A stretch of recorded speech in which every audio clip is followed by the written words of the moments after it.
Views expressed in this piece of media are not necessarily the views of National Park College.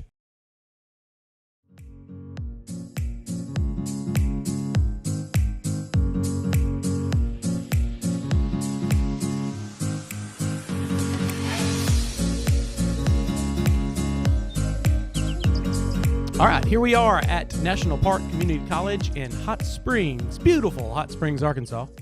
History After Hours. But no, we have a group of students, ages, 16 to however old, watching us for the first time, a lot of them, as we start this conversation. And so we're going to call on the students to come up, like always, give us some topics and questions, and we will ramble about them. So who is first? I'm anxious for this first one. We'll see how in-depth it is. No pressure. No pressure on you at all. You're the first one, though. You set the tone. Ready? Okay. All right. Kendall Webb.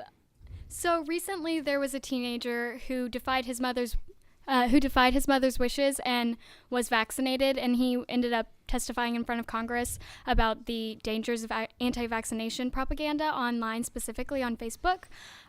So there's a push to end these Facebook groups filled with anti-vaccination propaganda. Is this a limit on free speech, or is anti-vaccination propaganda a danger to society? Okay, well, this is a big, huge topic. If you've been keeping up at all with what's been going on Twitter, on Instagram, on Facebook, there is a big argument on if people should be banned, shouldn't be. Can people blatantly put out false information? Each of those groups, Facebook, Twitter, they all have their service agreement. All right. Well, let's start with the idea that the anti-vaxxers they've been proven wrong, like recently and time again. Like there's absolutely no correlation between vaccinations, the MMR vaccinations or whatever it might be, and increased rates of autism or anything like that. Also, I want to say it was it was Italy. I just saw today that if you don't have a vaccination, you're banned from school. So that's another. We're talking about banning things. You can talk about speech all you want to, but actually saying kids cannot come to public schools if they haven't been vaccinated. That's a whole nother level. So anyway, go ahead. Well, and I was just going to say, it's a very slippery slope, because if you post something, anybody can report you, and then it goes either into an algorithm that determines the consequence, or maybe a real human lays eyes on what you posted, and then they have to make a determination whether they kick you off, ban you, and all that. And so we are talking about free speech. The thing about vaccines is, obviously, there is a medical thing here involved, so it could cause harm. And that opens up a whole nother can of worms when you're talking about harming other people. If you're promoting lies, I mean, that's one thing. But then if you promote lies that could cause actual harm to people, then that's a whole different level. So I'm not sure. I'm not an expert on this, but I know there's a lot of this going on with Twitter, especially. For example, in the biggest outbreaks, what we're seeing, Northern California, parts of Oregon, and I guess New York is where we're seeing large outbreaks of, let's say, measles specifically. Okay, let's say that you didn't get your child vaccinated and they end up with a measles outbreak in a local area. You can't get a measles vaccination until you're a certain age. So let's say that your child who's older now has it, but then you've gone somewhere and they didn't know they had it. They've exposed other children who couldn't yet get the vaccination. You're putting people's lives at risk specifically. Like, you're a danger to society because you've listened to a bunch of nonsense that's been thrown out there into the world and people absorb that as truth. I think there's got to be some sort of larger responsibility, like societal responsibility, societal well-being, I think, should, and I don't know the legality specifically, should trump individual free speech. I've always been a big fan of the idea that sunlight is the best disinfectant. And if there's an idea that's out there that's dangerous, the best way to deal with that is not to inhibit free speech, but frankly to encourage it and say, yeah, by all means, spread that, say whatever you like, and then just make sure that people that have the facts and the people that are more knowledgeable about the topic speak out. Because I think a lot of times what happens is if you limit somebody from saying something, even something inflammatory, even something dangerous, then you allow them to play the victim, which people with horrible, dangerous, provably wrong ideas are not, unless you make them the victim. With the age of mass media the way we have it, is there an extra responsibility though? Because your voice as the voice of reason may be drowned out by the tidal wave of nonsense. I mean, is there something new at play here because we have such access to such information so quickly? Like, bad information disseminates much more rapidly than ever before. Well, it always has. I mean, you look at 19th century American print culture, and you have people, promoting these It just wasn't. nut It jobs. wasn't in every hand, though. It wasn't in every single hand or in every household. Well, it wasn't, but neither was the response. I mean, it's both sides have access to the same tools. Yeah, you're true. Okay. But also, if you're bad ideas and lies, that's one thing. But what about, I mean, there has to be a line with free speech online somewhere. I would assume if you started a group and you started encouraging people to kill a certain person, that's obviously crossing a line. And good ideas aren't going to, hey, now we shouldn't do that. That's why I think they've come up with these terms of service, which, by the way, I'm sure all of you are on Facebook or Twitter or Instagram, and they all have terms of service that you agree to, and you click it just like you update iTunes. You don't even know what I'll do it. And that's why you see people getting banned, because someone out there, or maybe it's an algorithm, has determined that they've actually violated these. And generally speaking, there is a 3-strike rule for most offenses, unless it's so egregious that you can get banned for life. And that's one of the things that's happened with some of these controversial political figures is they'll say something, they get suspended for a while, they come back, say something else, and then the third time they get banned for life. And we're talking about people like Alex Jones and but also there are other avenues for them to voice their. I mean, it's not like they're shutting them up. Mm-hmm. You get banned from Twitter, which may limit a certain ability to reach a certain. And these number are of people. companies that make profit, Right? And so, But there are other avenues to get that word out there if you just continue to insist. So it's not like they've been shut up necessarily, right? I think the slippery slope too is that they are private companies to a degree. I mean, obviously they have stocks, but they're still a CEO and they make profits. So is it okay to tell this private company who they can and can't allow to voice their opinion to the masses? They're not a publishing company, generally speaking, or are they? That's going to be are you going to hold them to the same standards as the New York Times or something like that? I mean, think about Donald Trump, what he tweets. At one point he was comparing his red nuclear button is bigger than North Korea's. Now, if ever there's a violation of terms of service because you're putting millions of people at harm because of this ego match, that was it. And a lot of people thought he might get suspended from Twitter, but then Twitter had to weigh that because obviously they've suspended people for less than that. And he really does have control of nuclear weapons. But what Twitter eventually decided is kind of what you were saying. It's better to have the president of the United States be able to say whatever he wants, and then people can, and then instead of blocking him or whatever. But actually, what's crazy is Twitter does, I guess, have the power to block. I guess they could suspend the president. It's a private account. Yeah, that's interesting. Wow, we went down a little road. That was about vaccines, I think, what we started with. Vaccines are good. Measles are bad. I can't believe we're still dealing with measles. Measles were eradicated in this country, and then now all of a sudden, I never thought that I would see it wasn't a that long ago, though. resurgence My of parents it. had measles. Well, I was vaccinated for it when I was a child, and never did I ever think that it could be something I could catch. It was just never, not even in the back of my mind. I'm like, well, it's something I should be worried about.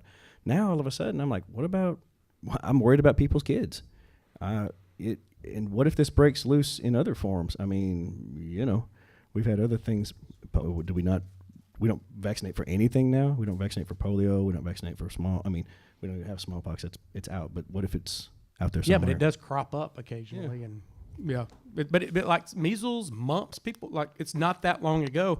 The guy that was supposed to go on the Apollo 13 mission got bumped because he hadn't had the measles, yet he was exposed to them. So that's 1970. Not that long ago. So I think you need to keep the vaccines rolling at least until we get rid of the measles and mumps and rickets and cholera and rickets, the plague, and whatever else. Anthrax. All right. Who's next? Integrity in the... A little closer, please. There you go. Yeah, sorry. Yeah. Take the stance. All right. My wife's 5'2". It's fine. It's like integrity in the community, and what I mean by that is the archaeological community, the scientific community, and those communities that tend to do studies, but then they have to go before a board of their peers to get published or something. So, say you were offering evidence, and it was very good, or a theory that you had like proven and went over, and all the data looked good, but yet the board you went to, if they approved it, they would pretty much be cutting their own funding. Is there a conflict of interest there? No, would be my short answer. So the thing, I don't know if either of y'all have worked with peer-reviewed stuff or anything like that, or a bit. So you definitely know what I'm talking about. So the way, those of you that are unaware, and archaeology and the sciences are a little different, but in history I can tell you the way it works, is you come up with some really fantastic idea, and actually, well, it's not a fantastic idea, but I'm actually going through this right now, so it's near and dear to my heart. I'm cursing the peer-reviewed system on a regular basis, even though like most things I curse, it's probably good for me. Anyway, but I came up with an idea for a book. I wrote a manuscript. I wanted to get it published. I sent it out to the University of Tennessee Press. They sent it out for blind peer review, so they take my name off of it. They have experts in the field read through my material, read through my arguments, my research, people who don't have any idea who I am or even who's written this thing, and they came to their own conclusion, and then they got sent back to me from the press, and I had two reviewers, because you have people checking on each other. And one reviewer basically said, yeah, we love it, a couple minor tweaks, and you're cool. And then we had one person that said, well, if you change 50 things, then maybe it's okay. So in terms of there being a conflict of interest, I think it's really important to note you don't have to go through peer review. The vast majority of things that are published, the vast majority of things that are published, certainly in history, are not published through the peer review process. My first book that I wrote was published with just a mainstream commercial press that didn't send it through any of that. I wrote it. I liked it. I found an editor that liked it because he thought he could make money off of. Jokes on him. I don't think he did, but I mean, hypothetically, he could have. And then it got sent out. So in terms of there being kind of a conflict of interest or a problem there, I don't see there being an issue. I mean, you can take issue with anything, you can critique anything. I don't always agree with the feedback I've gotten, but I think it's generally been good for me, and I always have the option to tell the University of Tennessee Press, thanks but no thanks. I'll sell it somewhere else. Does it hurt the legitimacy of it if you do it with the non-peer-reviewed route? Yeah, I think people call into question. And a nice thing about, and part of why I wanted to publish something with University of Tennessee Press was because I knew it was going to filter through that process, and I knew that justifiably everybody that reads a book by the University of Tennessee says, okay, well, experts have signed off on this. This meets the smell test. They've had more than one person going through it in detail. But the thing is, once again, we get into issues of free speech or conflict of interest. You don't have to, and there are fantastic books that don't have that. And I think ideas stand or fail on their own. There's books that come out with University Press that are good research. They're good books, but they're just the most boring thing that's ever existed, and nobody reads them. And then you have things that don't go through the University Press system, don't go through the peer review system, but they're good ideas and they catch on and they're quite popular. So. And a lot of these peer reviews, I mean, I know in science or sports nutrition or something like that, like there was a guy that promoted, basically he helped create Gatorade, and his whole career was built off the fact that you needed sugar, basically carbohydrates, which will turn into sugar in order to have energy. And a lot of his, and of course this was a big deal. And now with the ketogenic diet and some of the studies that they've done now, they show that really isn't true. Now, it took him a while to come around because obviously your whole career is based off this. And so obviously if I'm reviewing a paper and I get a paper that goes against what I've said my whole career, it would be much easier for me to shoot it down and throw it back. If this is truly going to be a social science, though, I think that you need peer review, because without it, everybody just says whatever they want, and there's no check and balance on the system. Science itself is geared to have a self-checking mechanism. That's what the scientific method is all about. And of course, social science is slightly different than it is, but at the same time, the core of it, the science element of it, is we check on each other. There are versions of reality. Right. Everybody has their own perspective, and you may envision something some way, and another group of people may envision it another way, which complicates what Kevin is saying.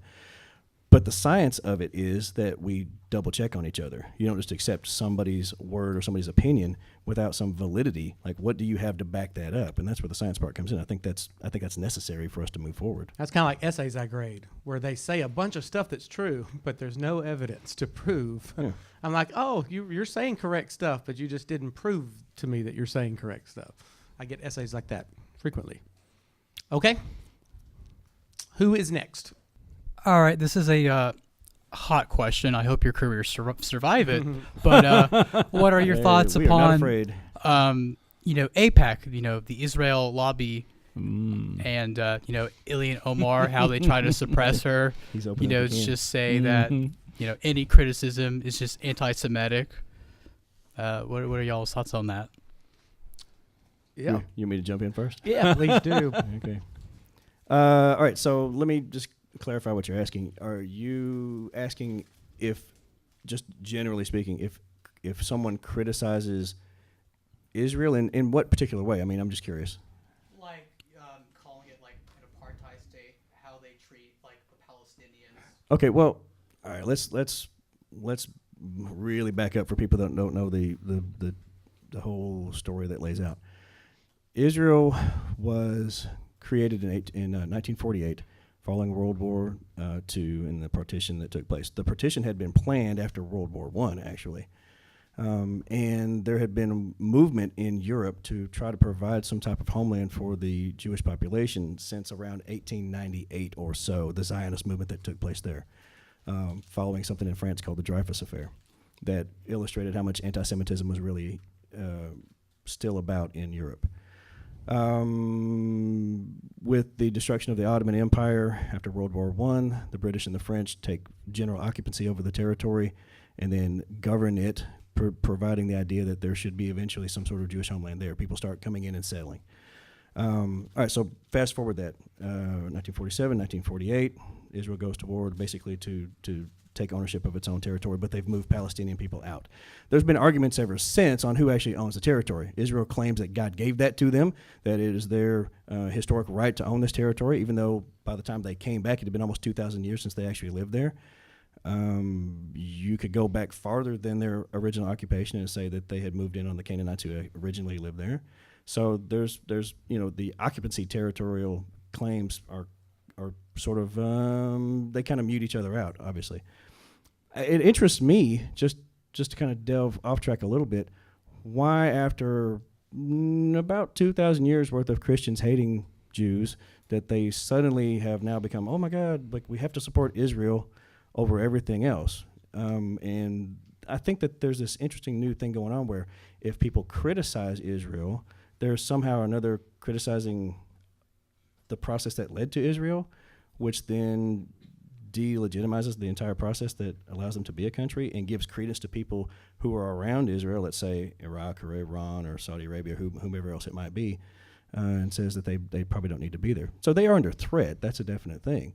So I think what we're really asking is, when people criticize Israel, is there anti-Semitism in that? It could be that.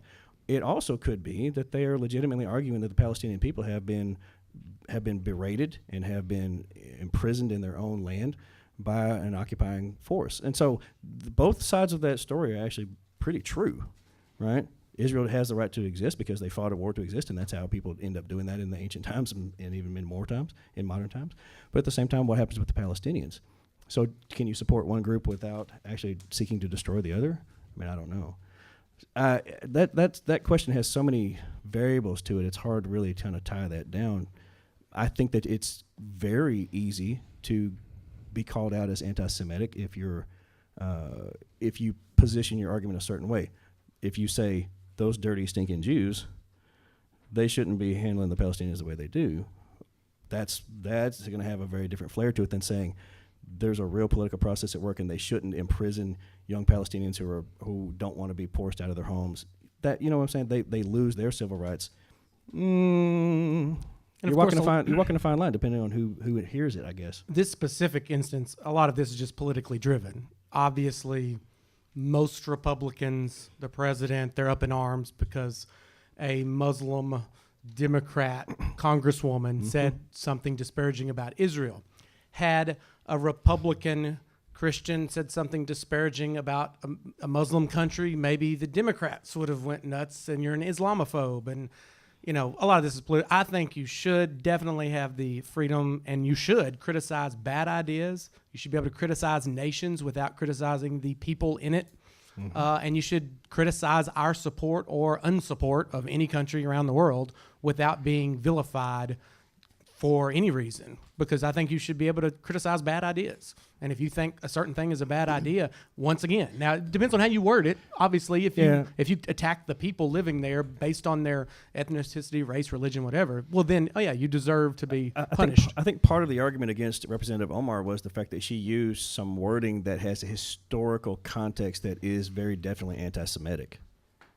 When you talk about globalism or this dualism in any form or fashion, like the idea that there's a certain code of language that's been used since really around the late 1700s, early 1800s, referring to the Jewish populations in Europe and this supposed conspiracy to overthrow Christianized societies or whatever it was. And so, like I said, when she uses language that was similar to or even harkens back to that, it's going to touch off some flares and people are going to be upset. Whether she meant to or not. Like, I don't know what's in her actual, what's behind her statements, but I know that's why certain people are reacting that way. What do y'all think about the new trend of digging up stuff somebody said 10 years ago and throwing it in their face? And it is horrible what they said 10 years ago, but should that ruin their career in 2019? If they said something disparaging in 2000, I guess it would depend on the level of what they said. Do people have the ability to change their mind about things and say, I'm sorry, I was an idiot then? Like, I mean, there's some validity in that too. I wouldn't want to be judged today on things I said when I was 18. I mean, I was an idiot when I was 18. I hope I'm better than that now, and perspectives change. So I think sometimes we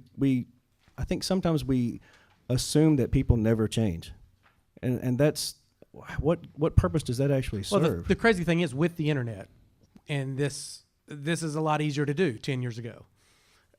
We can see what you did 10 years ago because you posted it on Facebook, or you were, it's online. Everything's recorded. When we were kids, it was a lot easier to say crazy stuff and not get caught with it. And I'm not talking about. I'm just talking about just general nonsense from being a kid. You just say whatever comes into your head. But if someone's accused of being anti-Semitic or racist, since we're on that trend, then like they need to be. If they get caught, no matter how long ago it was, like you need to be able to explain what were you thinking at that time and how do you actually feel right now. Can you convert people back over? Can you win people back over to away from hatred and hate speech and are people redeemable or are they not? I think that's really the question. I think intent matters as well too. Sure. I think you try to do it in context, because you could say a certain sentence in 1980 and you say the same exact sentence in 2019 and you're a caveman. I mean, what year do you think this is? And I don't know how you prove whether or not someone's been redeemed. I mean, I don't know what's the standard. Yeah, I don't know. Vocabulary changes and the words we use mean things, and sometimes that changes. And then when they go back and look at what you said or wrote, but your intent matters. Are you trying to, are you really racist? Was you trying to hurt anybody by saying that? Or was that more of a common phrase that people said? And we could all think of examples of this, something that would have been more accepted 20 years ago than today. Yeah, it still doesn't make it right. I'm not saying it's right. I'm not justifying it. I'm saying intent matters, though. Like, you can't just say, well, you said that word and that means this and now your career's over. Yeah. I guess it depends on the word, the phrase, the context. I think you do need to look at the bigger picture. But yes, slavery was wrong. It was wrong when George Washington had slaves, and we should, I think you should judge him for that. But you always have to keep in mind the context of the time he lived. There's so much there. But it was wrong then. It was wrong in ancient Roman times. It's wrong today. I think society has to get to a certain level where we can condemn that. And then, of course, there's freedoms that we have now that we didn't have. Women get the right to vote. Should they have had the right to vote 100 years earlier? Yeah, probably. Right? Probably. So I think we may have an example of one I'd of say, those well, statements. I say probably. You're going to be trying to get redeemed for. Women probably should have been allowed to vote 100 Just years don't ago. take this sound bite. Hang on, let me finish my statement. What if women didn't want to vote? Then should we force them to vote? Does choice matter? I'm not sure you're making that better. Yeah, I think. Dig up. Come on. I think No, choice matters, right? No, I get what you're saying. Yeah, I mean, Yeah, what if we had a society who you can talk about the men saying, well, we don't in want American the women history, to vote. for We don't instance, want women didn't think this men is didn't not our want women in the place. workforce because they were afraid that they were going to lose their jobs to them, and how am I going to provide for my family? But we can criticize that, but then you can also turn around and go, most women really had been raised to believe that they really don't need to be out in the workforce, and if I'm out there in the workforce, then I'm actually not fulfilling my role as wife and mother. I mean, we have to consider that point of view as well. I mean, there's so much more complicated than people try to make it out to be. And I think that it goes probably household by household at the same time, not just society by society. What were they actually dealing with on an everyday basis? I don't know that they would have wanted to. I mean, there's always, let's use feminism for an example. I talked about the suffragette movement just the other day in class. There was also an anti-suffragette movement from women during that same time. I'll talk about that. Yeah. That's what I was saying. Is like I said, probably because women should be allowed to vote. That's not even the question now. But if you go back in certain places and the women are like, "That's not our job. We don't want to vote." Can we liken that to the freedom of choice movement today? Yeah, that's yeah. I mean, that's basically the same type of argument. Like some are for, some are against. Mm-hmm. Right? Well, this gets us. That could take us down a road. That we I talked know. about I'm last just time. making a comparison. So to conclude, yes, you can disagree with Israel without being an anti-Semite. That's what we do. You ask a question, and we ignore that question, and we go to the left. We dealt with it. We just. Well, you said it. You answered it, and then I have a thought and ramble, and now I'm going to get fired. I don't see how that's true. All All right. Next. Who's next? Hello. What's up? What's up? All right. Just out of just for fun sakes, we can probably rest assured humans were very creative as far as different kind of medieval torture devices we've kind of created with over the centuries. Say if you had the opportunity, not saying you have a. If we had the opportunity to torture people. Yeah, if you had an opportunity what's this trying to see where to the- torture see where this was an going. enemy, what would be your specific device if you had the choosing? Not saying you have an enemy and you want to do it to them, but why not? All right. Just real quick, I see you're wearing a NASA t-shirt. Have you visited the NASA facilities? No, I saw this at Route 21 and it was Okay, on awesome. sale. I will give you bonus points in any class you want if you can tell me what NASA stands for. Ooh. I've actually got her in class. You know what? I'll back that You'll up. honor that? I'll honor that. I Bruh. will honor that. Give me any word that. I mean, No. Let's not. Let's see if she can get. I mean, Was maybe we it can help her get to it. National Aircraft? I don't know. Oh, it's so close. It's not that close. I'm trying to be nice. Did I get the first letter right? National. National? Yes. I don't So, think. Do I get 1/4 of the points? Whatever I was gonna. No, I don't think that Are you was gonna the give offer. her? You gonna let her? You gonna have her? Let her have a lifeline? Lifeline. One person gives her one hint.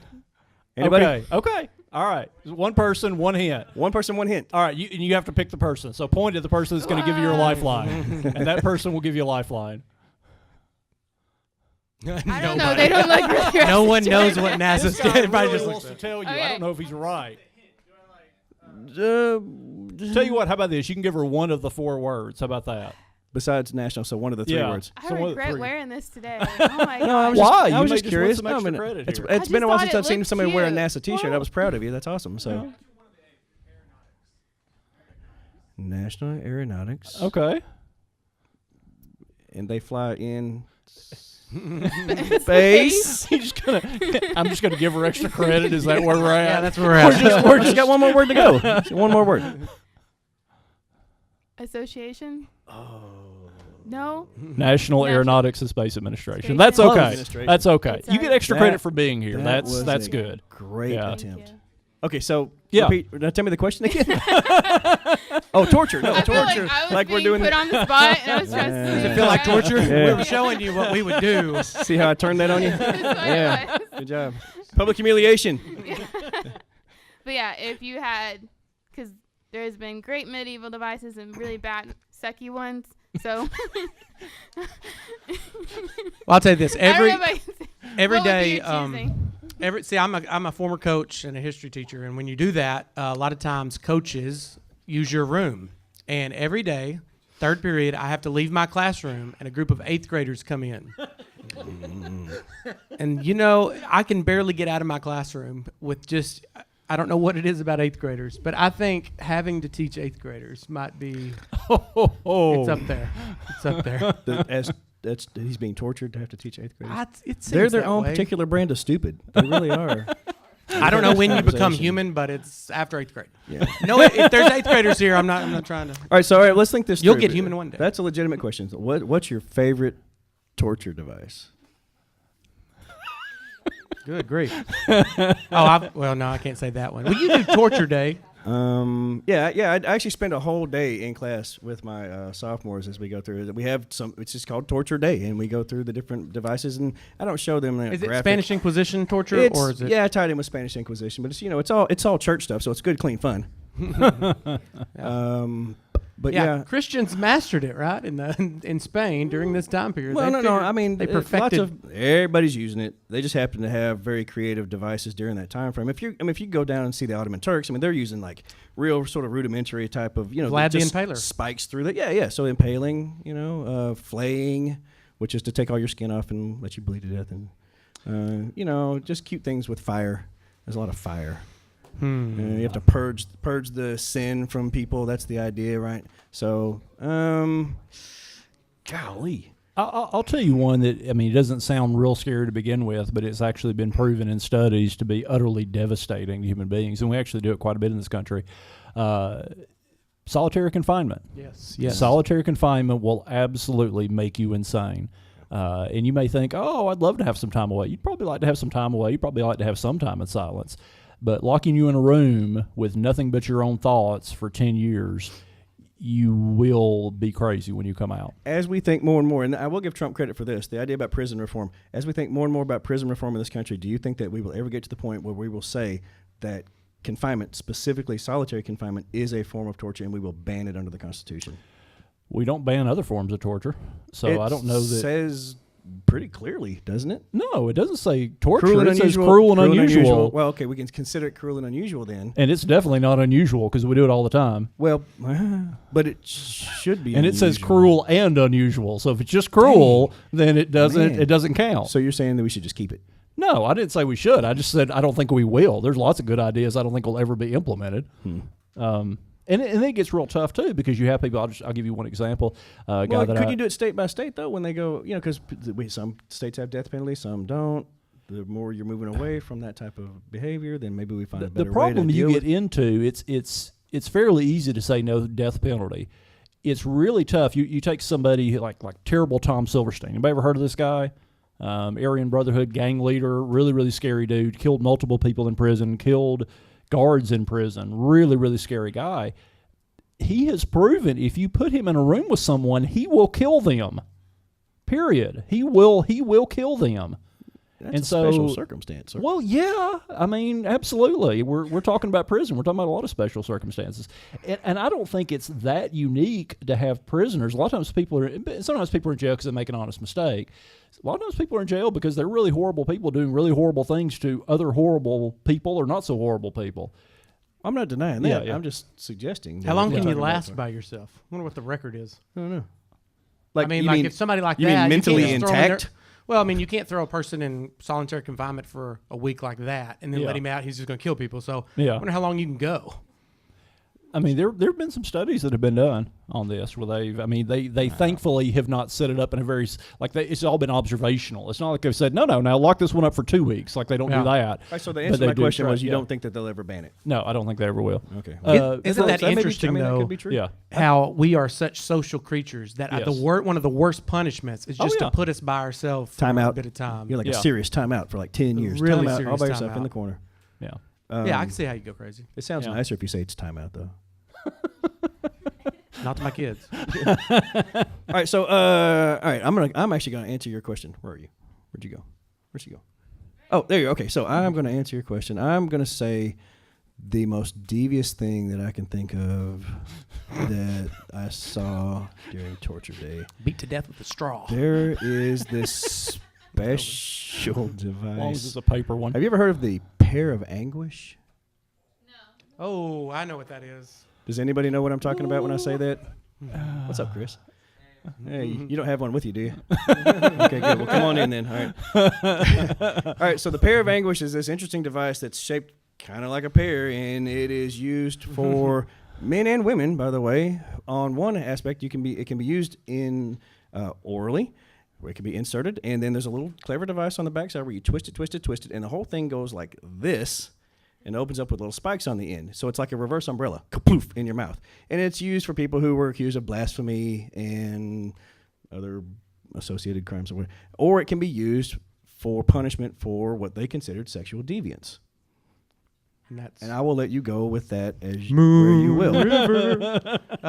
Yeah. There was also another torture device that seems horrific. It was a chain or a neck thing with spikes. And all they did was lock it on you, and good luck. And you couldn't hardly sleep, and it weighed like 9 pounds. And then eventually it would just dig into your neck until it, and then infection. And that just seems like it's coming. But yeah. Well, an issue with that too, and it was used sometimes on plantations in the American South. I'm sure there were probably some used in Arkansas. Is that you can't ever get comfortable because it kind of juts out so far away from your neck, you can never lay down. That's one of those things too. You think, I don't need to lay down. Go a couple weeks without laying down. Like, I can sleep sitting up. Sleep deprivation. That's another torture. Yeah, absolutely. Yeah. All right. Well, there's torture. Great question. Now that we have given somebody ideas, they're going to lock them up in solitary with a collar and a pear. Okay. We should not And use it will not be torture. our fault, Just yes. to clarify, we are not advocating torture. Don't torture anybody unless you have to. Unless you have to. All right. That's gonna hold up in court. I had to, Your Honor. You I might don't. have to. Yeah. There are instances probably. Yeah. All right. Who's next? I'm Caitlin Wynn, and I was wondering, do you believe males and females are equal in today's society? In across the board, like in all aspects of society. Sure. Well, all right, history people. Well, you know me. As long as women don't vote, I think we're. No, I'm kidding. Because they don't want to. The people. I hope nobody just walked in. What's he talking? Huh? I took a left turn. Yeah, I think we've talked about this before on the podcast, but yeah, I mean, I think the best we can. Okay, so are they equal? No. I mean, but can you make men and women equal? Let's go down a dark Make path is here a too. weird- I don't know that. If we take just, and we're going to be real specific here when I go male gender, female gender. I know there's all these arguments about, multi-gendered, whatever. Let's just set that to the side for a second. I'm not even sure that all men are equal in society. No. Oh, So no, there you go. absolutely So not. is it possible that men and women are equal in society? I think that certain men and certain women are equal in society, but it also depends on all kinds of variables, which makes this a very complicated answer, right? So is it socioeconomic? Is it ethnic backgrounds? Is it religious background? What is it? I don't know how to answer that question, honestly. I would say, just generally speaking, no. I always use I think I said this last time, the gender pay gap, which is a real thing. Okay, right? So women get paid a little less than men on the average in our country. But is the reason they get paid less because they're women? That is probably one variable. But there's about 15 variables. So for instance, not a good thing. A lot of women like to choose jobs that generally get paid less because they want to do those jobs.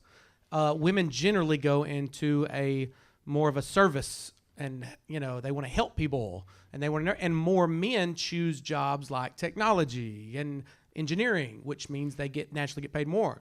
Women have children, so they take time off from work typically more. So when you average all of it together, there's a gap there. But people will quickly say, oh, there's a gender pay gap, that's wrong. Well, it's like, okay, well, how are you going to make that equal?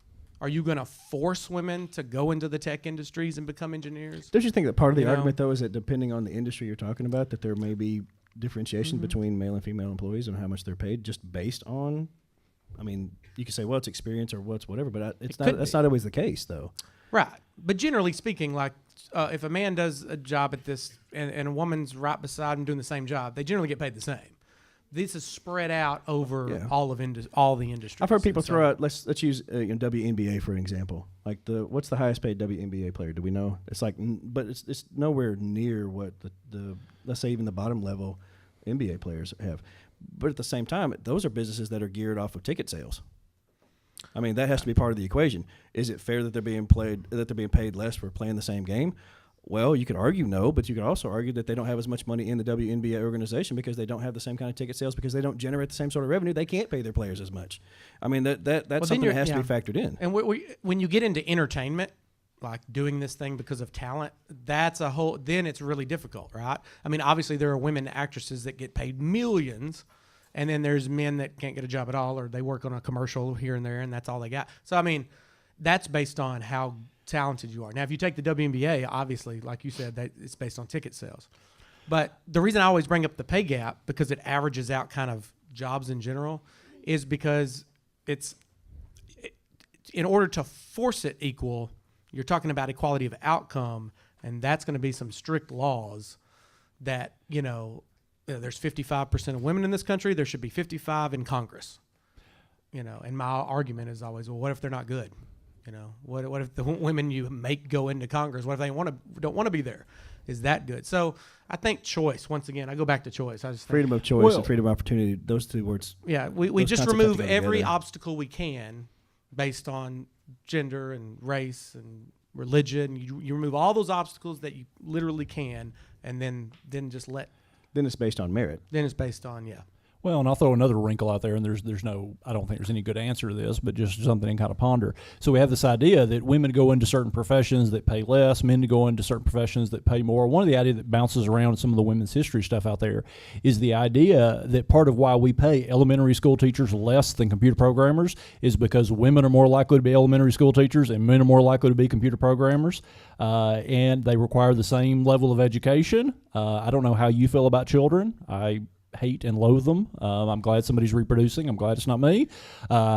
I'm not great with computers, but I promise you I could figure out a way to program a computer way easier than I could figure out how to help a 6-year-old learn to read.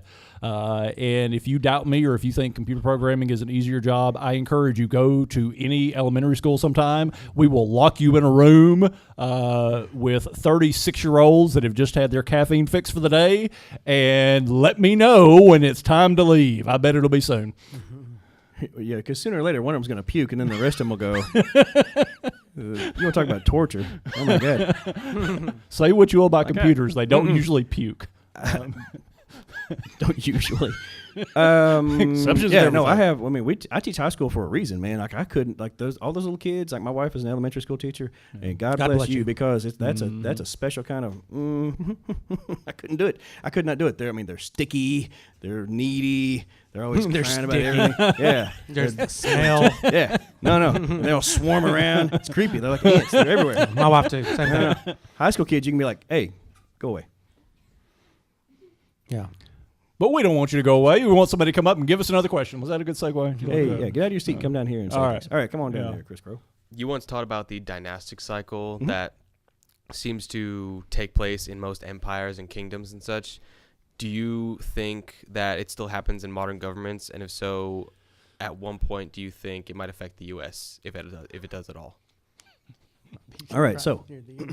All right, so dynastic cycle is a set of circumstances that the Chinese developed prior to the first official empire, the Qin Empire. The Zhou Empire decided that they needed to come up with rationale for why they were in charge and the last dynasty failed.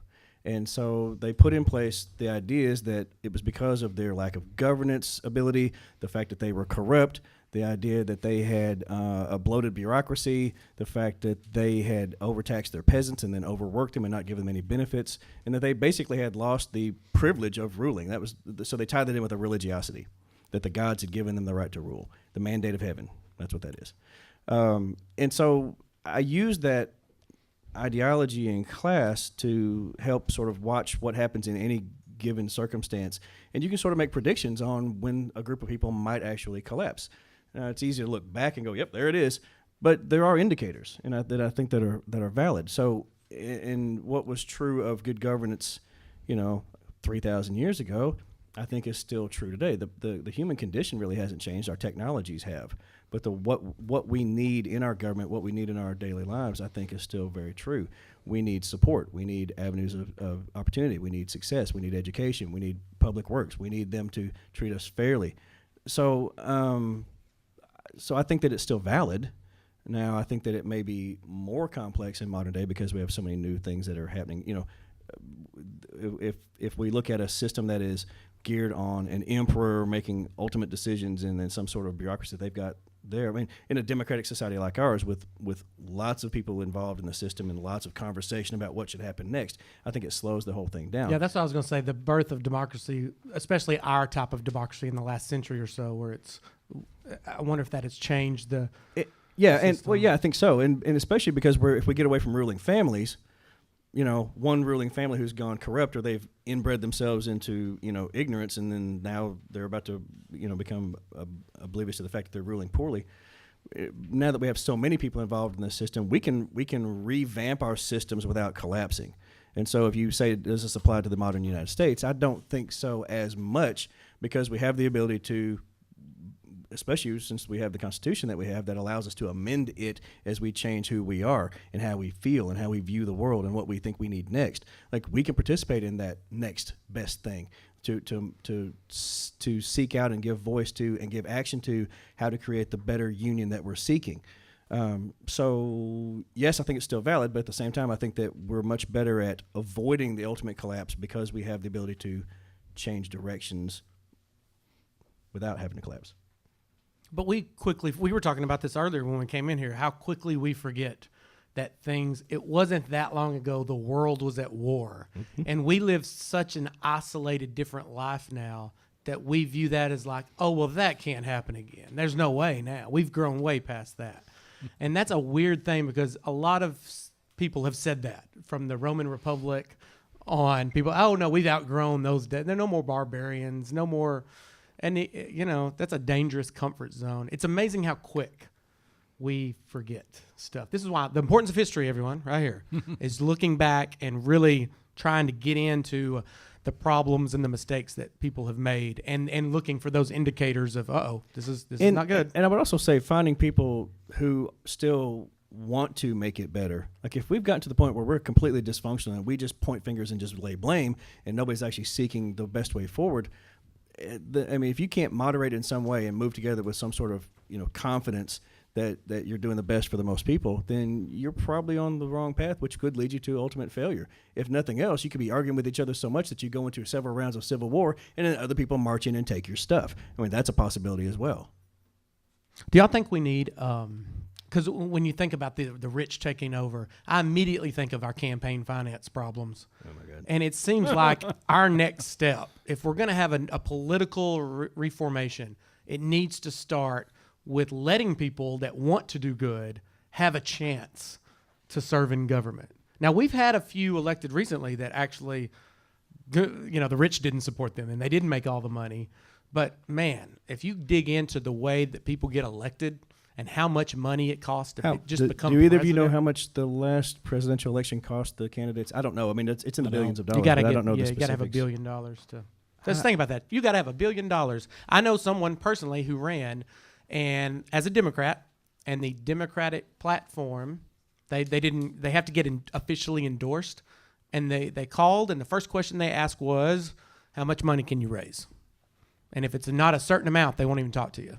Wow. And then on the first day that you're elected, you start making calls for your next election 2 years later, if you're in the House, to start raising money. And if you make the most money of your little group, you can be the head of that committee.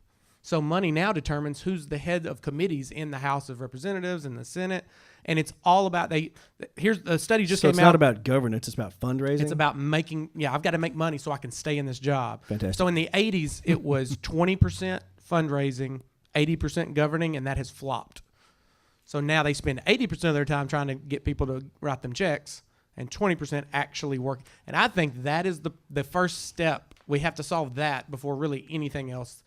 I don't care if it's whatever other controversial topic you want to pick, but that, to me, that made me think of that. If we can't correct that, then that's one of those notches on the dynastic cycle that we could put a peg in and go, yep, we're one step closer to. Well, you're a plutocracy or an aristocracy. You're not even a democracy if you can't solve that problem. Right.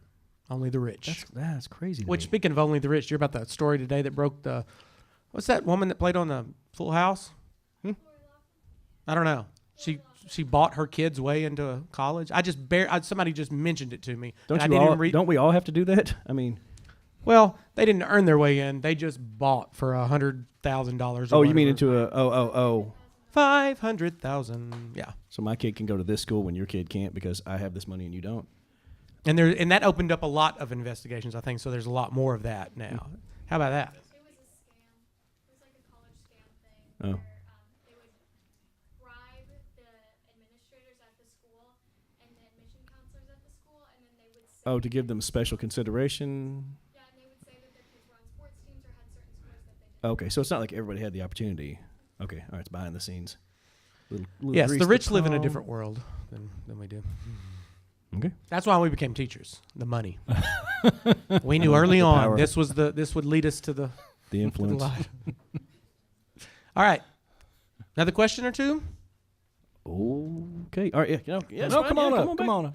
Don't be shy. Yeah. We promise we will not quiz you about anything you're wearing. We promise. Okay. SCUBA is an acronym. If you can tell me what that. No, I'm kidding.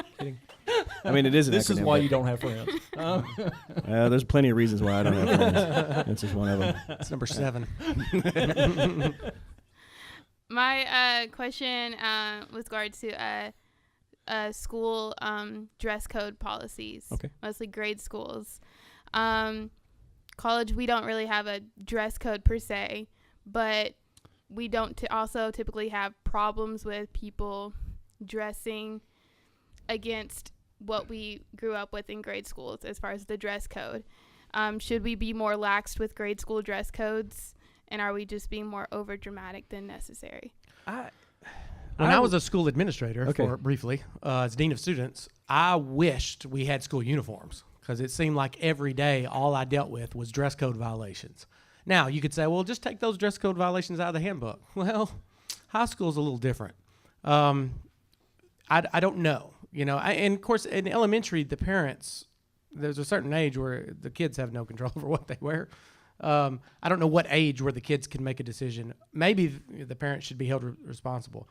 In high school, I mean, we have these rules. Lakeside is probably a little bit more lax than most as far as dress code. We have rules. They just don't always apply, apparently. I mean, that's not what we wanted to focus on, too. Yeah. And I think that's important, too. You don't want to spend 90% of your time dealing with dress codes. My job is not to govern how you're dressed. My job is to help you understand the world around you, and however you were dressed, you're part of that, right? So that's the least of my concerns, ultimately. I'm older than you for sure. I'm not sure about your age, but I'm pretty sure I'm older than you as well. Like I was in grade school in the 70s, all right? And the dress code was like, I remember having maroon corduroy bell bottoms, boots, you're way older than a me. Big Bird T-shirt. That's what I went to school in when I was a kid. Yeah. So, but even when I got up into junior high and high school, I mean, we had a dress code. It was basically, like. Honestly, I don't remember. We could wear hats, wasn't a big deal. We could wear sleeveless shirts, no big deal. Girls could wear spaghetti straps, nobody cared. Like you could show shoulders, and I mean, who? It was like, okay, you have a body, I have a body too, a big deal. Let's move on. So when did we get to the point where we had to go? Let's lock them down and dress them up to the hilt. And when did this become like a Victorian era sort of? Everybody must wear corsets and top hats. I mean, I know I'm being, and I'm exaggerating, but at the same time, not really. I mean.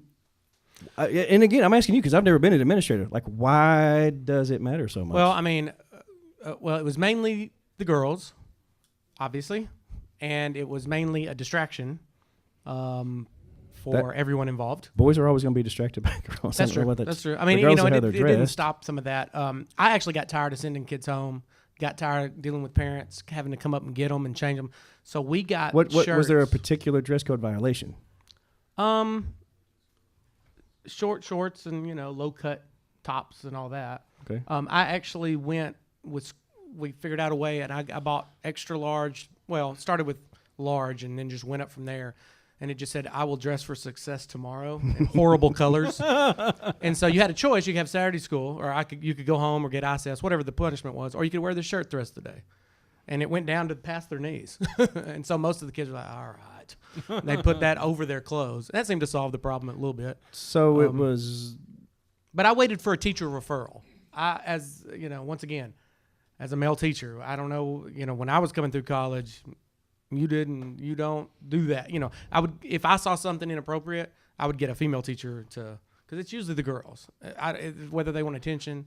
Now that I think about it, I think that was there a shorts, like it had to be so much above the knee kind of thing? Yeah, so I mean, I've heard the girls if it was in that say- general region, nobody cared. But I've heard the girls say you can't dress cute anymore because you just can't buy the clothes that look cute without it violating the dress code a little. Now this is not my area. Is it because fashion trends have changed and more things are maybe quote the unquote clothes they sexualized? sell I mean, I don't know. are that way? I don't know. What's the problem with spaghetti straps for girls? Just because the shoulders and then you might show cleavage? I mean, is that the idea? It used to be ankles was the big deal. Back in the you're going to hell. 1800s. I see Showing your an ankle. Yeah. I have no idea. Keep them. I don't know. Like, I guess if I'm spending a majority of my day worried about dress code, I'm not really doing my job. Yeah. I mean, realistically. Right? Usually there's some social society norms and pressure that gets put on, so it's not usually too outrageous. Do you see in class? Because I mean, you're right next door to me, but I don't look. But at you have a different soul. group of kids. Do you normally have any kind of things that you can notice that are dress code violations? I typically don't. I mean, they banned blankets at the school, which I thought was really. Yeah, is that because we don't want like the blanket mafia hiding guns in there or something? I don't know. Miss Christopher, she cracks them in the morning usually. I don't deal with it. Yeah, I don't either. Again, when I was an administrator, I had to, and it was a headache. So right here, like Ian Dillick wearing a hat. He always wore a hat in class. I didn't care. Mr. Franklin, can I wear my hat? Yes, I don't care. Take it off when you go in the hall. Yeah, and that also varies depending on the school. Some schools are really like, get your hat off, sir. And then some are like, I don't care. So it really just depends. My first day at Lakeside, though, woo. I'll never forget my first day. I was a dean of students at Bismarck, where I dealt with dress code every day. It was in my head constantly. My first day, I had hall duty at Bismarck, and it was the first day of school, so we're talking late August. And what people were wearing shocked me. At Lakeside? Yes. Okay. And it's because I was sensitive to it, But now I'm desensitized to it, so I don't notice it as much. It's like anything else, right? Well, so at Bismarck, I was focused on it. Isn't that part and of the point, though, that I think most of the kids are just like, so what? I don't see people, leering and lurking. I just don't. I don't. And I don't think.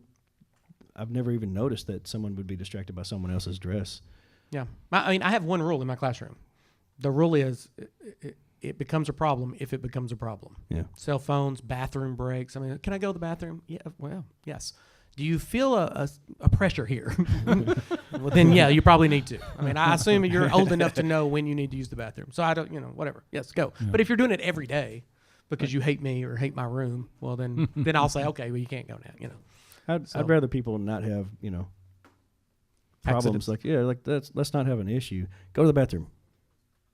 Otherwise, we have to call for a mop, and that's all crazy. It's slow. Yeah. Anyway, one of the things I love about teaching college is that I can give exactly zero thought to everything you're discussing. Everybody is an adult. The one, I'm like you, the one rule I have is that you can do anything you want, almost anything you want. I always feel like I need to put the word almost in there, otherwise it'll bite me somewhere. But I say you can do almost anything you want as long as it does not cause a problem for someone else. So I don't know, someday if I have somebody come in wearing something just so incredibly egregious, I'll call security and I'll say, I don't want to alarm anyone, but someone just walked in and I think we may have a problem here. But thankfully that's never ever happened. What do you think about cameras everywhere? You think that's necessary? In a school? Yeah. It's a fantastic idea. Once again, as dean of students, I loved it. Oh. I mean, because they didn't know what I knew. Yeah. It was awesome. So I didn't look at a camera. I'd have a kid in my office for whatever reason, and I would just be like, all right, you get one chance at this. I'd just scare them. Like I wouldn't show my hand like in poker. You have one opportunity to tell the truth. And they knew there's camera. We had cameras in classrooms, so we had cameras everywhere. Yes. And I could look, but usually I could we get don't the have cameras truth. in the classrooms. Do you think that'd be a good idea? It puts pressure on the kids to tell the truth because they don't know what we see. But again, I know you don't have discipline issues. I don't either. And there's a lot of teachers that just go, well, whatever. But I think that maybe it would be appropriate in some classrooms if there's disruption. I don't know. Is it worth the expense? It didn't affect me either way. Do we have to like raise a millage so that we can get cameras in the classrooms? I don't know if that's necessary. It would probably be a good investment because it would cut down on your discipline issues and potential lawsuits and all the rest. And I understand you don't have discipline issues. I don't either. I taught it if something not happened, here. though, but the what ifs are always out there. Well, like, but that's like they want us to keep our doors locked. Like, what if someone came in and did something bad? Like, the chances of that are really slim. The chances of that are astronomically slim. Why do I have to keep my door locked? Because you never know. Well, that's weird. Camera, I think is a good idea because it's good insurance, even for the teacher. Absolutely. Something goes down in your classroom. Yeah, I can see that. One way or another, there's a camera. They can go back and check it out. Maybe I should be more worried about it than I am. I don't know. Well, I don't know that you need to be. I taught at a school where they had cameras in all the classrooms, and I never had a big issue, but there were a couple times that, there was a complaint or there was, this person did something or else, and I loved having the automatic response, pull the tape. Yeah. Pull the tape. I know that, the student and I had a little disagreement. I didn't cross the line. Let's pull the tape and let's just sit down and watch it together. And you tell me if I was a little bit harder on that student I should have been. You tell me if I was ugly in a way I shouldn't have been. Let's just, let's not be theoretical. Let's just sit down and pop some popcorn and see what happened and talk about it. And every time that happened, it was just always, and that is the key. Yeah. If you're ever in a position of power like a teacher, or especially if you're an administrator, just follow the book. Yeah. And try to treat everybody consistently with the book. That is the Bible, the school rules or whatever. And I stayed at, I did it for 5 years, and I just treated everyone like, what'd you do? Okay, well, don't do it again because here's your punishment. Take off. And I think that goes back, just my sort of general attitude about this goes back to the fact that I'm older and we grew up without any of that crap. And and I'm not that I'm paranoid, but it's like, because I don't want to be that old guy. Everybody's watching me. You had a smoking. Put tinfoil up on the windows and wear a cauldron on my head. He says into a microphone. I'm not that. Yeah, right. But we grew up without the feeling that we were being observed 24/7, and there's just a freedom in that. Yeah. And it just slightly feels oppressive to me. You had a smoking pit at your school, didn't you? You had a smoking pit for students at your school, didn't you? Teachers would actually go out and borrow cigarettes from the students at the smoking area. It was a smoking table. It was a different time. Yeah. Well, and I think there's a big difference, too, between being in if I'm in my classroom, I'm a employee of the state of Arkansas, I am on the clock. I don't feel like I have any expectation of privacy. Students ask, can I record you? Can I tape you? And I say, absolutely. I don't care that people are watching. It's just this weird sort of... I got you. No, I get it. Eye in the sky sort of thing that just feels awkward to me because I grew up without that. Yeah. Everywhere I went, I just went there. It wasn't like I was being tracked or monitored. Not that I'm doing anything wrong, because people go, the other side of that is, well, if you don't have anything to hide, you don't have anything to worry about. Well, screw you, because you know what? I just don't like the idea that I'm being watched. Wait till they put that chip in you. Everybody else has got it. You got to get it too. I think somebody had a hand raise. You want to chip in here? Yeah. Yeah. Well, just because teenagers, they're notorious for being rebellious, and regardless of what rule you set, if we never had school dress code policies there to begin with. So the answer is no rules, and you have nothing to rebel against. I'm just saying towards the dress code, if we gave them the freedom, because as soon as they get right out of high school and go straight to college, and they have the freedom to wear what they want, they're wearing baggy sweatpants. There's something to what you're saying, because I don't think that we're preparing people for real life, because you're gonna have to make decisions about your dress without our guidance really soon if you're juniors and seniors in high school. So the idea that we have to put a thumb on you, but then again, I understand teenagers are knuckleheads, and so maybe it's because some need it, all need it. I guess that's the rule. I don't know. Just to say, you had to adjust to every teacher. Isn't that what it's all about? Trying to make it easier for the administration to try to deal with things. Because it's like, I don't have to deal with you. Let's just ban everything. Then we don't have to worry about it. What you have, and once again, I've dealt with it. You'll have one teacher that will send everybody to the office if the slight dress code, and then the other teachers don't care. So then it's like, okay, well, let them wear that. And so they lower the bar here and try to raise it here, and that's where the rules come from in the first place. I wish it just said at principal's discretion. Just let the principal make the call. Is it bad? Is it bad enough to send home or not? But obviously, is it actually causing a distraction? Is it causing a disruption? Yeah, and that's subjective, right? If there's a real interruption in the academic day, then that's something for us to have a conversation about, because that's ultimately why we're there. If something interrupts the academic process, that's kind of the way I run things. If it's not interrupting me or what we're doing that day, I really don't care. Do you, and let's go on with what we've got to get accomplished, right? All right. Absolutely. Who's next? Awesome. Come Yeah, here. no, Come on down. Come on down. Don't hesitate. Anybody? Since we were talking about sports earlier, are y'all sports fans? Sure. Okay, well, they were talking about LeBron being better than Michael Jordan. Well, LeBron surpassed Michael Jordan. So what do y'all think? Yeah. So he what's did. your observation on it? And I'm a fan. That may be the hardest question that anyone's asked us tonight. It's not hard to me. No. Okay, so I was a basketball player, and when I was coming up, Jordan was, he was the GOAT even Jordan while he was was playing. God. But listen, to me, the NBA, it's a different game today than it was back then. You can make an argument. Obviously, LeBron's a freak of nature.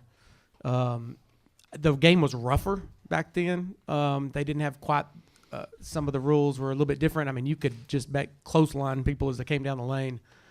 I'm a fan of Jordan, but just because I grew up at that time. But I'm also not so old school that's I can't see that LeBron or Kobe or name the next Michael Jordan. There was supposed to be a bunch of. The first one was Harold Miner back in the day. Anyhow, if I'm starting a team, both of them in their prime, I'm gonna pick Jordan, and I say that because of his just unwillingness to lose, and I think he's probably overall a little better in a team situation. But obviously, LeBron, once again, you can't stop him when he makes his mind up to go down the lane, and he's taller, he's stronger, he's jump higher, all that stuff. So I think I would pick Jordan. I've not seen LeBron James walk on air, though, sir. Oh. Well, yeah. And nothing against it. I respect LeBron James. I think that he deserves all the accolades. He's set a new standard. But at the same time, that's hard for me because I'm so biased because I grew up, I remember in 1986, I was a junior in high school. Michael Jordan comes up and, just thrashes. Has anybody seen the video of Michael Jordan jumping from the free throw line? There you go. I was waiting for somebody to finish it for me. And he just kind of kept flying. That was a reality. And the first time I saw that, I was like, who is this? I already kind of knew about him, but that's when it really stood out. I became enamored with this person, and everybody wanted to be like Mike. That's the thing. And so Jordan is just still. It's hard to argue against him. Yeah, he was the first one to seem like he was flying. You had Dominique. Sean Kemp will dunk on you though. Y'all might not remember Sean Kemp. He would jump up over three people, and and Vince Carter, I think the greatest dunker of all time. And then have you seen the 2016 dunk contest? No. Where the guy jumps from the free throw line in between his legs and dunks it. Oh, no, oh man. Oh, the best dunk ever. Is it Aaron? Who was it? Anyhow, Levine. What's his name? Zach Levine. Is he the one that went under both legs? No, that okay. Being a former guy that actually could dunk a little and trying all this crazy stuff, when he jumped over the mascot, raised up both legs, I don't even know how he did that, and put the ball under both legs and dunked it. That's it. That was... Anyhow, sorry. I could talk about basketball for the next 3 years. But. Should the goal be higher now? Ooh. I like the dunks, No, I do too. I'm just saying, but it's so commonplace that if you raise it just a little bit more and somebody then was still able to, that's something special. Yeah, now. but man, you talk about people it that have changes a lot of spent things. their life shooting. I know, but you get still. used to that. Or let's add in a 5-point shot. All right, well, we can do that. We got the 3 line, right?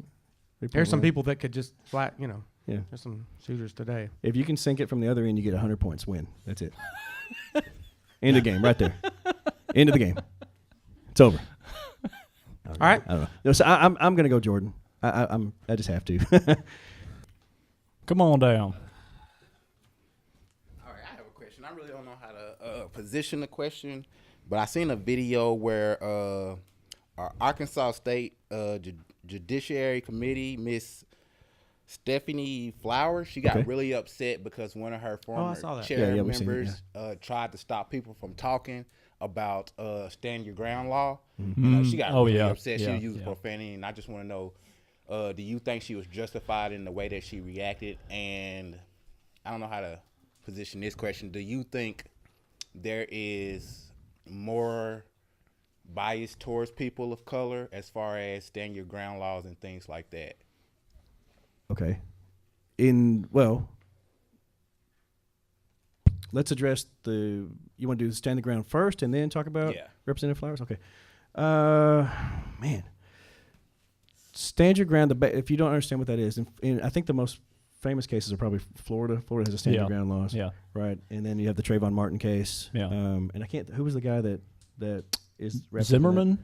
Was it Zimmerman? Is that the guy's name? Okay. Yeah. So the idea behind the legislation was for people, and again, I'm not avoiding the question at all. I want to make sure that I got this clearly. Is Florida a concealed carry permit state? Are they? Yeah. Is it an open carry?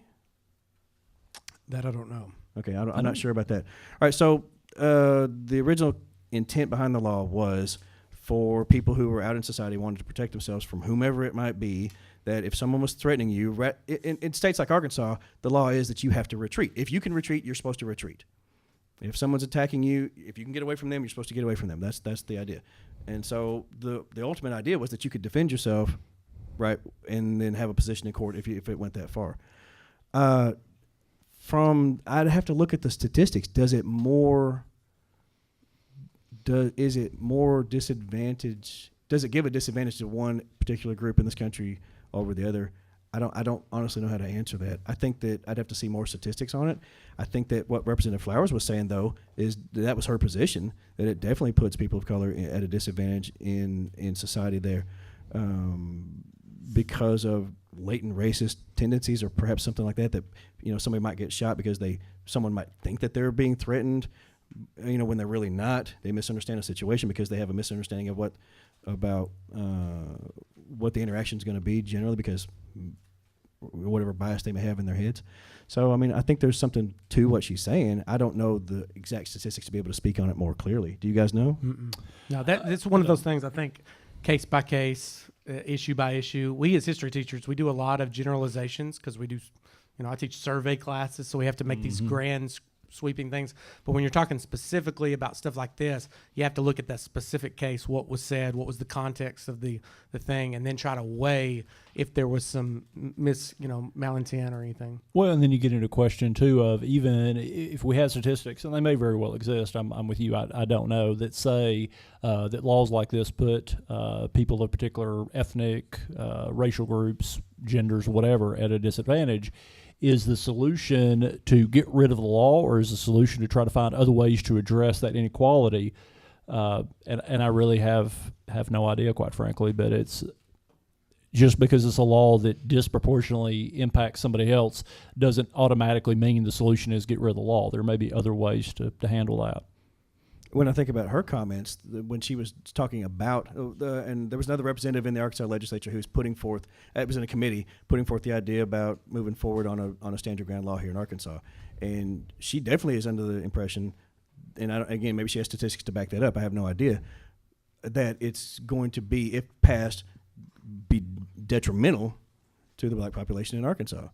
And when she became impassioned in her stance and then was told that she was out of order or whatever the case was, and then she became more inflated. The video's gone viral. If you haven't seen it, it's interesting. And she becomes, she's irate. And okay, so that's interesting in and of itself because and I saw her response to that later the next day when she's talking about, well, I'm not going to apologize for my passion and I don't think that she should apologize for that. I think that she was right to voice concerns because she does represent lots of people who feel that this is going to be something that's very detrimental to their well-being. And so it's her responsibility, I think, to make sure that she gets that voice out there for people that may not have had good representation in the past, perhaps, to vent frustrations that maybe haven't been vented before or vented well.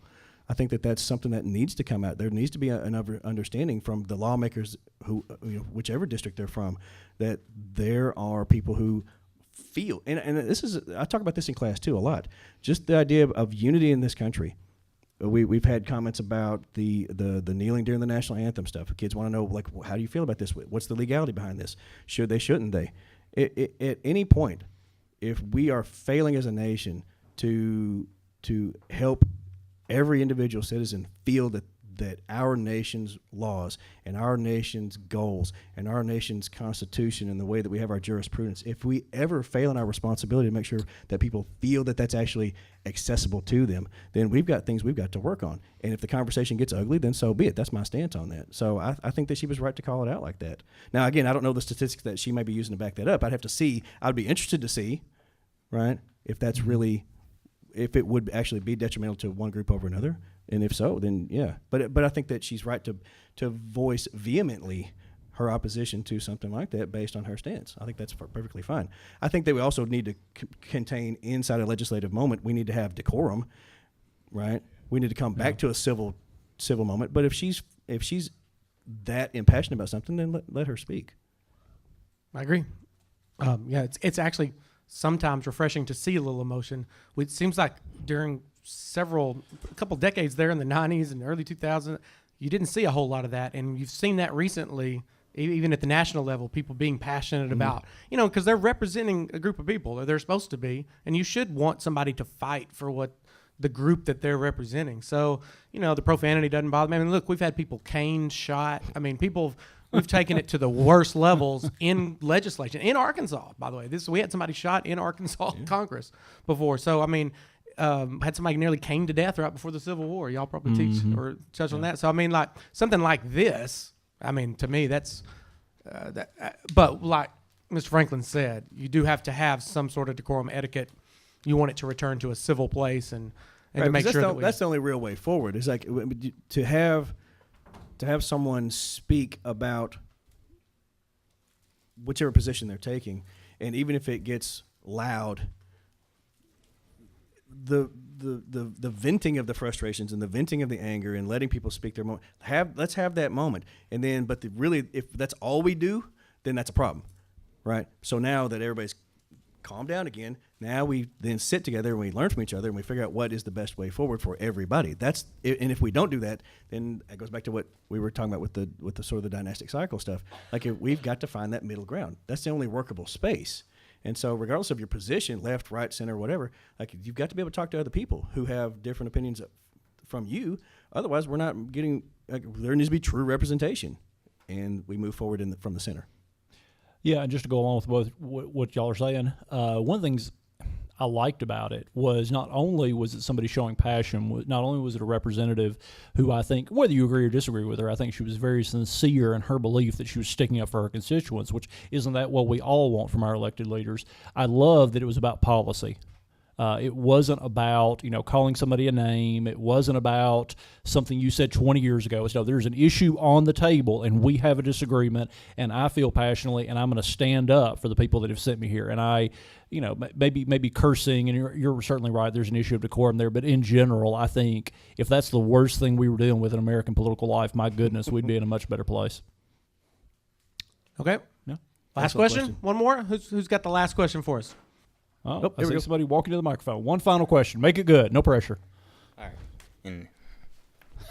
And 2 cents on that. I think Trey Gowdy does a good job, like kind of balancing that passion and legislation. But anyway, how would you protect the U.S. from the inside? And what I mean by that is we have forces and ideals that come and they can't put boots on ground. They can't beat us into submission, so they do it subvertly, and they come in and like the 45 communist goals that were put back decades ago and even recorded in Congress and stuff. And if you look at them today, probably around 3/4 of them have been accomplished, and people don't even know they're doing it.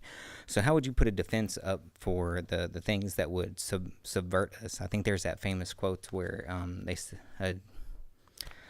Foreign said that we wouldn't put boots on the ground, that we would feed America socialism spoonful by spoonful until they would wake up to communism.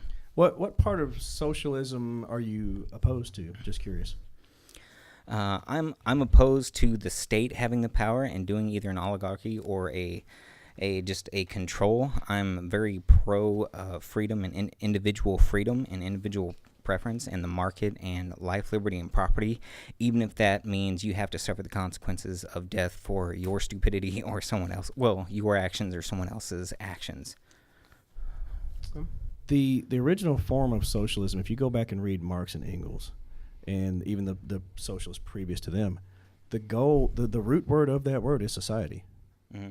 And they were focusing mainly, at that time, capitalism was unleashed and was just chewing people up and spitting them out the other side. So they saw it as an evil institution, and their job was to try to safeguard the workers in particular, but society at large, from this predatory system that had launched itself out across Europe, the factory system. So let's dig in there first, and then we can move that forward. If you bring it out to, let's say, Lenin, which is going to take that and change the scope of it quite a bit, because he doesn't believe, Marx and Engels actually believe that the workers themselves could eventually rise up together and then form a coalition, an international coalition, by the fact of their own hard work and sweat and labor, and then they could create a system for themselves that was much more equal in its opportunity. It is not about giving something to somebody who doesn't deserve it. It is not about giving handouts to people who aren't working. It was about protecting workers themselves, saying that you are helping to generate mega profits for a very small group of people, and that is evil, and we need to fix that. So we're going to take that and we're going to distribute it back out to the people who are actually working. If you're not working, you're not getting jack. That's part of what they really want to institute. Lenin, on the other hand, is going to take that and go, you know what, the workers can't do that themselves. The best they've been able to do since 1848, when the Communist Manifesto was released, was to have some labor unions, which are kind of half-assed at best, and they weren't really accomplishing much. We've got some work, let's say in places like France and places like Britain and places sometimes in Germany, where workers had actually gained, let's reduce your work day down from 20 hours to 17, down to 15, down to 12.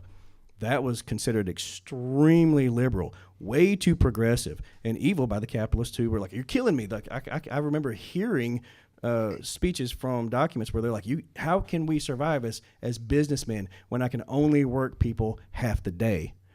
Right, I'm going to have to hire a whole new workforce for this other shift, and now you're killing me. We'll never be able to compete and survive. So Lenin says, because you can't do that yourself, we're going to have a professional group of people take charge of the situation, and we will then provide the Marxist revolution, and we will govern this for you until we can educate you enough so that you can help participate in the program, and then we're going to bring it down to the level that Marx and Engels actually wanted. What they did not promote, even after the October Revolution in Russia, was the death of capitalism completely. They wanted major industries to be controlled by the government so they could distribute it out and make sure that there was a sense of fairness for the workers themselves. But Lenin's NEP, the new economic policy, was all about letting small businesses generate wealth at their own pace, at whatever rate they could accomplish. So when I think about part of what your question was about the subversiveness of socialism, I'm curious as to what we're actually subverting. Well, you're talking about the original intent of socialism. Yeah. I mean, we can go past that and go into Stalinism. I'm thinking if the original intent of socialism never got it really applied. It was being applied. Well, it was being applied. It didn't come to fruition the way that. That's what I'm saying. Like, true.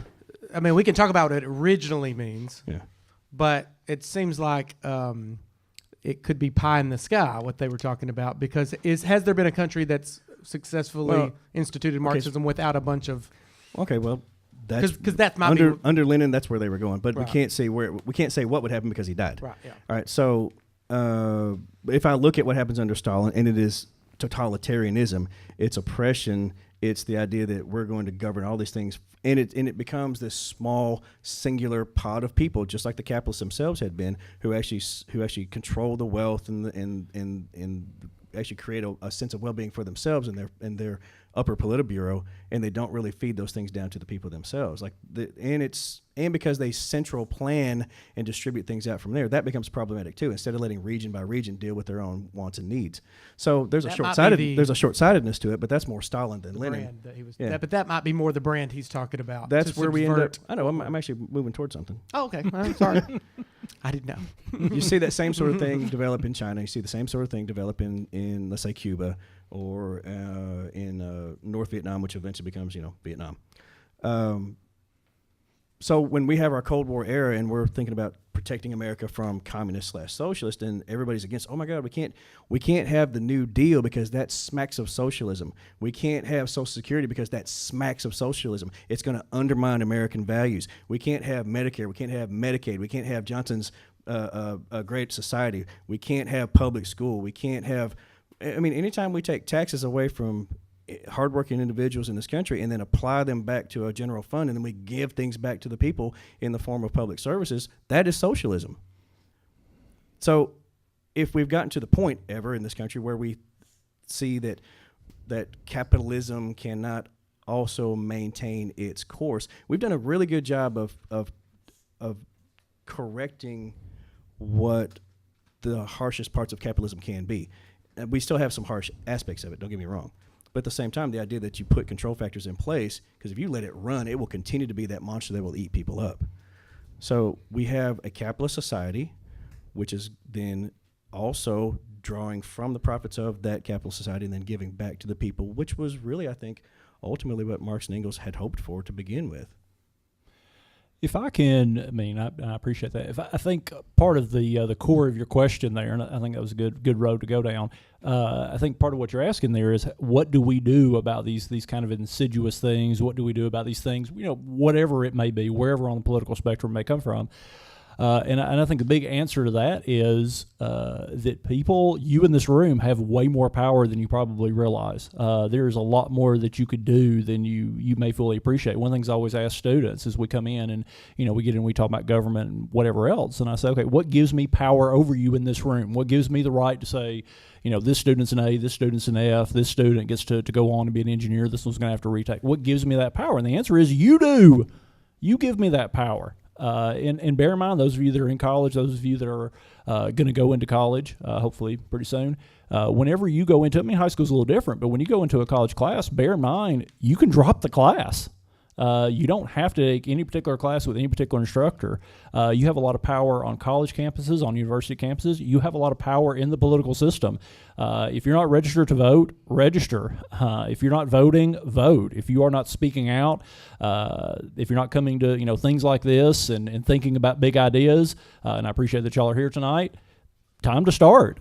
Make use of this new media. We've talked about new media a lot of times on the podcast, about YouTube and the democratization of media. If you're not taking advantage of those things, then frankly, you're part of the problem. So appreciate the power you have, and if you see ideas out there, if you think things that are creeping up in ways you don't like, do something about it. I may have taken your question and twisted it a bit. Were you also asking about deep state sort of policies? Was that part of where you were going with that? Probably less deep state policies and stuff, because we were we were very Republican. We had very traditional views, Christian-wise, pretty much a Judeo-Christian principled nation, everything like that. And then deist, more specifically, but okay. Yeah, okay. Yeah. And but you see, like in the 1960s and stuff, an influx of teachers that were more toward, I guess, what we would call progressive nowadays, and those like socialist tendencies and stuff of shifting the power to the state rather than the individual.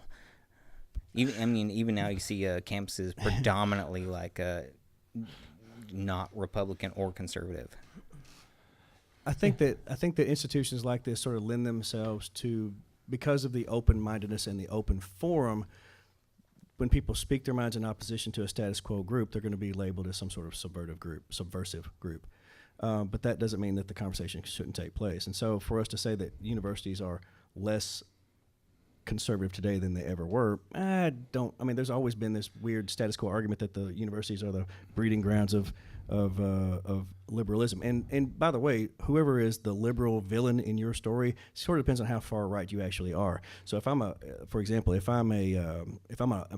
absolute monarchist, then a Republican is way too damn liberal for me. Does that make sense? And so it sort of depends on the positioning, which goes back to point of view, which we've really hammered out quite a bit this year. This podcast, this year too, in school, by the way. So I don't know that it's actually shifted as much as it may seem. I think that we have more broad-based conversations, but this is still a pretty conservative country. We still do have capitalist elites who generate a lot of the working space and the types of things that you're going to get as a consumer, and control a lot of the politics. And we've seen, especially with money in politics now, that becomes even more true than ever. A handful of billionaires can decide who's president, perhaps. You have to keep in mind, too, with college, most of our big institutions were founded as religious schools. They tend to swerve more conservative. Obviously, as schools became more secularized and Professor Stuka, it has to naturally go back to the left to some degree. And, studies have shown that most professors today in higher education are on the left side of things for various reasons or whatever that is.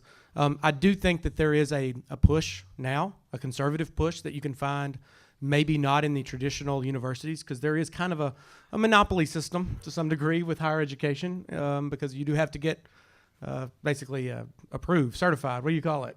You got to get checked off the list. So there is some oversight there. But I think if you go online now, because of the internet, there's a conservative push of higher education as well, I think. Well, and I think every school's different. I've taught at, half a dozen different colleges and universities, and there are some very, very conservative places out there. And there's some pretty liberal ones too.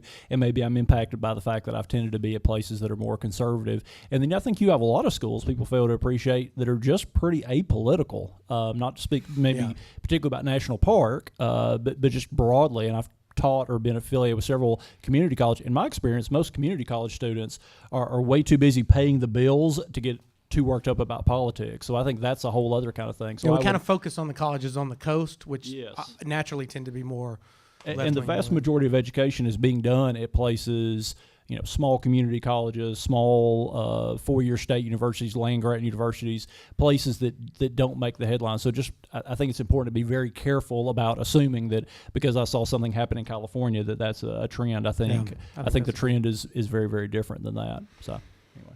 All right. Well, hey, we enjoyed this. Thank you guys for showing up. This is History After Hours. We like to do these live ones so we can have these questions thrown at us. And we want to thank National Park and for having us out to have this conversation. Thank you, Dr. Thresher, for joining us. Yeah, look us up. You'll be able to find this conversation before too long, hopefully.